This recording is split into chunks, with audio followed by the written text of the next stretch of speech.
the big news of the day is the National Rugby League yesterday issued Brisbane Broncos player Ezra Mam a breach notice alleging a breach of the NRL Code of Conduct, bringing the game into disrepute. It's reported that he can expect a 9-week suspension. 9 weeks. 9 weeks. Now, Brooksy's done some clarification. Apparently, he won't be eligible to claim that the All-Stars game as part of that. And he will miss Magic Round. But 9 weeks after he pled guilty to driving while a relevant drug was present in his blood or saliva and driving without a licence, an incident in October. He was fined $850 and disqualified for driving for a period of 9 months by the Brisbane Magistrates Court earlier this month and received an infringement notice for failing to have proper control of a vehicle. This whole incident has left a bad taste in the mouth of NRL fans, rugby league fans, pretty much across every part of my life. Everyone I talked to wasn't impressed with this and was surprised that the court went probably a bit light. 9 weeks, Horo, is that enough? Look, if I was playing the punting game on the unders and overs for games for this incident, I think Ezra Mams will be very happy with the 9 games, put it that way. I would have had it a minimum of 12 unders and overs set in the line. And then there was also a world in which I thought he could have got given the whole season. Going to the actual incident itself, he's obviously in the wrong. And look, 9 games is, when you look at some other players that have had misdemeanors, Brooksy's set this up for us. So the Fox, Josh Adokar, he's currently going to serve at the start of the season 4 weeks. Which was for driving under the influence. Under the influence. A part of what happened with Ezra is a part of what happened. Just reminding everyone, Fox. so the incident with Ezra, he was driving under the influence of a drug.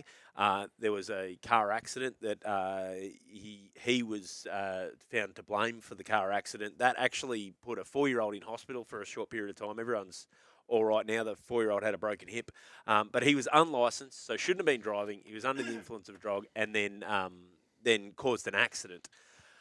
So Josh Adokar was pulled over in control of a motor vehicle, licensed, roadside drug test, and he's failed the roadside drug test for that one. So there's the difference. Sorry, did you say Fox didn't have a license, or he did have a license? I believe Fox had a license. Oh, he had a license. Yeah, okay. so Fox had every right to be driving, apart from the fact that he was driving. Okay, under the influence. Of a drug. Whereas Ezra Mam, drug or not, shouldn't have been driving. So there's the first little difference there. Then I suppose look at next in your list, Spencer Leniu. 8 weeks for using a racial slur against Ezra Mam, which is an interesting. Obviously, yes. What a season! Like, what a random couple of years it has been for Ezra. Like, this is just, I guess, another part in the story for him. He's still he's a young male. I was going to say a young footy player. He's a young adult. He's learning the hard way now, and he's going to have to learn that he's got to fix a few things up. But if you look at the timeline of, going back to 2023, he takes the NRL by storm, goes all the way to the grand final, all but a Nathan Cleary performance in the last 20 minutes away from probably having a Clive Churchill and a premiership ring. Signs a 5-year extension. Everything's just happening for him in 2023, and 2024 has just been chaotic for him. And look, 9 games. If this is indeed, is this 100%? Do we know? Is this confirmed yet? So they've handed him the breach notice, but it is being reported that it's 9 games. I thought a minimum of 12. I thought he was going to get a minimum of 12 and potentially a season. It hasn't come out yet officially because Mam and his team have to respond to this from the NRL. But this is what's been reported this morning. A couple of sources have reported the 9 weeks. There's even been people like social media. Like you're exactly right, guys. Like I think that's the crazy thing when you look at it. Like in putting people's lives in jeopardy by his actions, and then seeing some of the suspensions that are on par or just under what he did, it's they don't really add up, do they? It doesn't add up. And look, I'm normally on the side, like I'm always pro player. I'm always pro, young adults, not only footy players making mistakes, and having to learn from it. You get punished accordingly, most of the time. But yeah, just even for me, this one's a little bit light. It doesn't seem enough time. Like, I'm all for, and rugby league. And that's just comparing it. That's just me purely comparing it to a couple of the other. So you're looking at the Fox one. Yep. Like you said, Fox didn't hurt anyone. Had his license. He was doing the wrong thing. He's also, he's paid a price. I thought that was about right. The Spencer Leniu one now looks, 8 compared to 9 for what Ezra has done, and I just find this one. I just find this one strange, and like I said, I keep going back to it. Ezra, this is a huge wake up call to him for not only, like he should just be counting himself lucky with the result that he got from court as well. Like I thought, I was really worried that he was gonna, it wasn't even going to be let. The NRL weren't even going to be able to make a decision, or the Broncos, because something legally was going to get in the way for Ezra. But it does, like when the courts are determining sentence in these matters, they take a whole bunch of stuff into consideration, including the antecedents and what the situation of the person before the court is, and it makes you wonder, like how much the club or his support team around him were involved in saying, okay, we've set up these structures to move like him away from this sort of behaviour. Yep. And whether the court expected that, because they will consider stuff like how it affects how it affects your employment, for example, and whether the court took into account thinking, okay, well, this is going to affect his potential earnings and that lose his sponsorship, he could potentially lose his job as a rugby league player, that might be an expectation the court would have, and whether they've taken that and they consider that whether he's a rugby league player or a plumber whatever, whatever, accountant or whatever.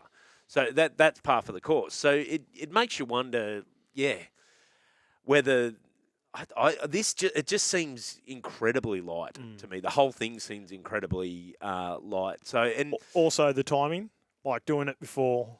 Yeah. Doing it the day before Christmas. People are about to go on holidays. People are going to be around their family. People are going to be talking about it.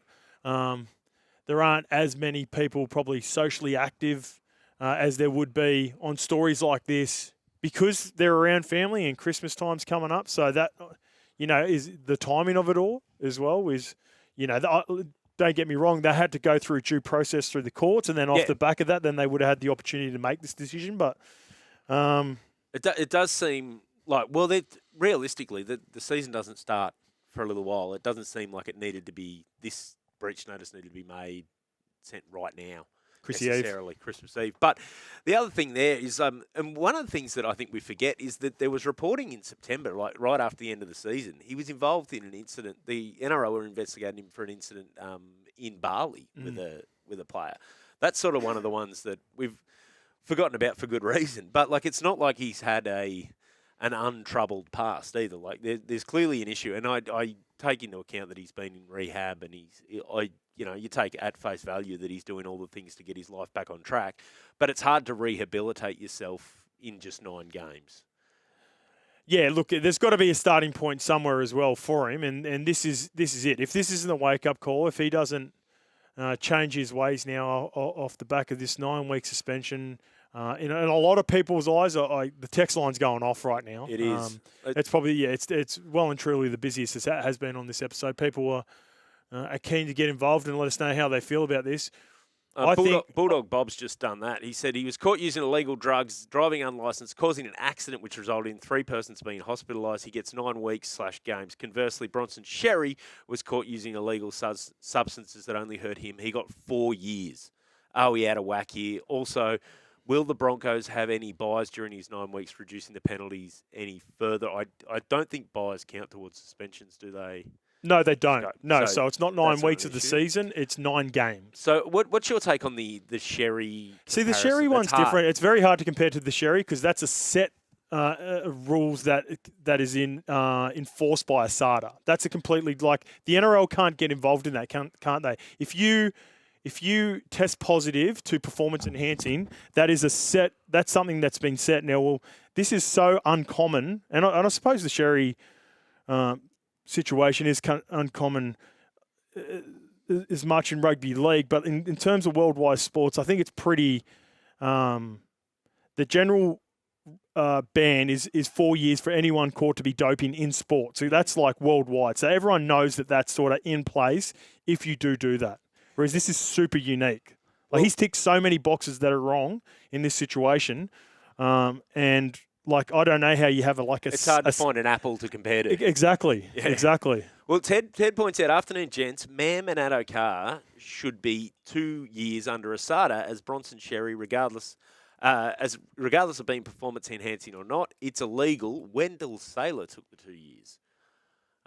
Wendell Saylor had a suspension for cocaine, for testing positive for cocaine. I suppose the difference is whether you test positive at a roadside drug test or under ASADA's. Okay. Whether that's outside of ASADA's jurisdiction. Yep, Brooksy? We've seen it in multiple codes. So, like in the AFL, it had come out that the AFL were using illicit drugs and basically pushing them under the table. Like when people were being tested and were being found positive of illicit drugs, it wasn't being made public. And did they have the 3 strike rule for AFL? Was that the point where people would, so it was a little bit rife because they were getting away with it because they were getting 2 or 3 warnings? Yeah, and it's to your point, Scope. These are 2 different realms, right? And this is why it's really hard not to compare what's going on. We can never try and make it perfect, and I totally understand that because you've got a worldwide drug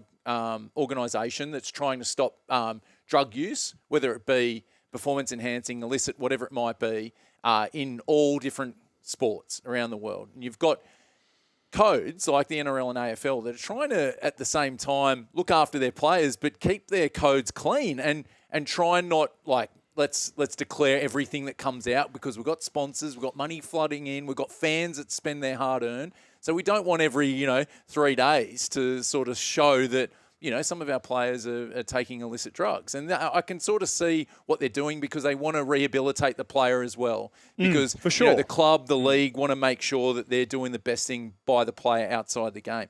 But as a fan, when you look at these suspensions and you look at WADA and you look at NRL and you look at AFL and all the things that are being taken, it's very hard to cop when you see a player get 9 weeks for something that could potentially kill multiple people and put someone in hospital. But then you've got Bronson Sherry as an example here, sitting out the game for 4 years. Yeah. Because, I don't know, he's come out and said the exact reasons, but, a 19-year-old doing that's it's tough. It's tough to swallow, but can understand that it will never get to that clarity in terms of having, what needs to be 4 years, what needs to be 1 year, 8 months. What do you think people would have been comfortable with? Like, if you're talking about it as a neutral, I'm not talking about the Brisbane Broncos. I'm not talking about Broncos supporters. I'm talking about, people just wanting justice for something that he did wrong. And again, giving him the opportunity to serve the right amount of a suspension, but also give him the opportunity to rehabilitate himself, learn from his mistakes, and come out of the end. Like at the end of the day, I do think this is light. This is light, and he should feel very lucky. But I do want him to give him the opportunity to right this wrong. And I just think at least the minimum should have been 12 games. Yeah, not 9 week suspension is it's 3 games as well. Like when you think about 3 games, just in comparison to the Fox and the Spencer Leniu situation at the start of the year, which involved him, and then even like if you're going back to some of the other years where it was more players doing silly things, Todd Carney stands out, Mitchie Pearce stands out, those sorts of players. Mitch Pearce, what did he get? Yeah. So we're looking at I think at the end of the day he got $75,000 fine and 8 weeks for the video on Australia Day. Yeah. Again, like it's different eras, different management. Yep. But different you still higher-ups. compare it. But you still compare it as a fan too. Like Roosters fans still lost 8 games of their halfback. So when you see something like this, you go, whoa, wait a second, 9 games for what Ezra did and 8 games and a fine, a lot more than what Ezra got for what he did. So you end up getting to what you end up getting to when you look at the two and you compare them. You either look at that and go, look, Mitchy Pearce was a bit of a goose for what he did in that camera, and he should have paid. Is 8 too much considering what now Ezra has got? Should he have been around the 4 mark, or do you look at it and go, if Mitch Pearce got given 8? Then Ezra's has to be almost double that. Oh, you'd think so. And the fine too, because you do look at the fine that he got. It's in a different era. It's in a different era of pay as well. Yeah. Yep, another good point. When you look at that. Muggsy from Brisbane says, I understand he did wrong as a sports station, you report it, but he's never denied that he was wrong. As a person, he has made mistakes. Let him do his time because he'll pay for this for the rest of his life for a stupid decision. Thanks for your time. Merry Christmas, Muggsy.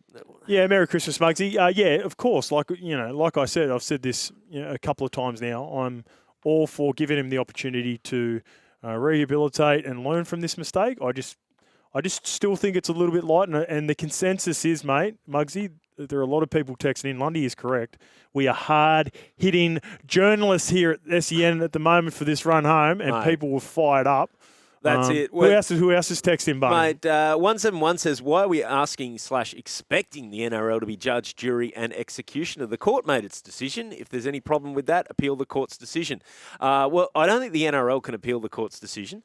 For starters, that'd be up to the whoever the police prosecutor, I suppose, is up there.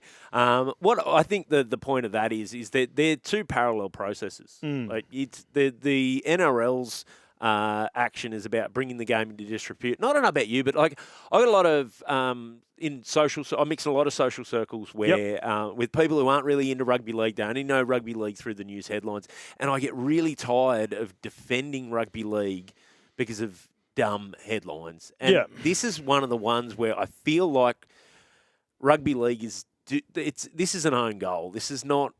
This is a decision that's hard to defend. I don't know how to defend this. Yeah, and that's what I said too before. Like I'm normally pro player, but I think for the betterment of also Ezra at the back of this, you mentioned this, Barney. I've rubbed shoulders with some players who have always pushed the envelope in their careers. I reckon a few of these guys early on in their career, if they just got chipped the right way, just a little bit earlier, maybe they wouldn't have made that repeat mistake. And again, glass houses, I've made mistakes in my life for sure as well. But I think some guys on reflection, and now at my age, with some some high profile teammates, ex-teammates that I had over the years, maybe if they got chipped a little bit harder, a little bit earlier, it might have been a bit more of a wake-up call.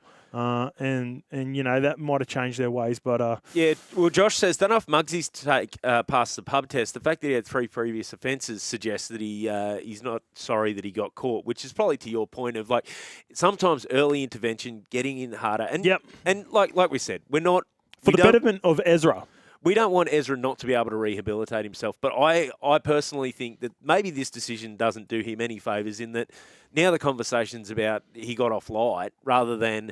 If he gets a lengthy, like a half a season... That's another good point. Gives him a chance to rehabilitate himself and rehabilitate himself in the mind of the fans. Another good point, what you just brought up there, Barney. So he's already gone through and made a really poor decision in what he did in driving under the influence and then having the accident.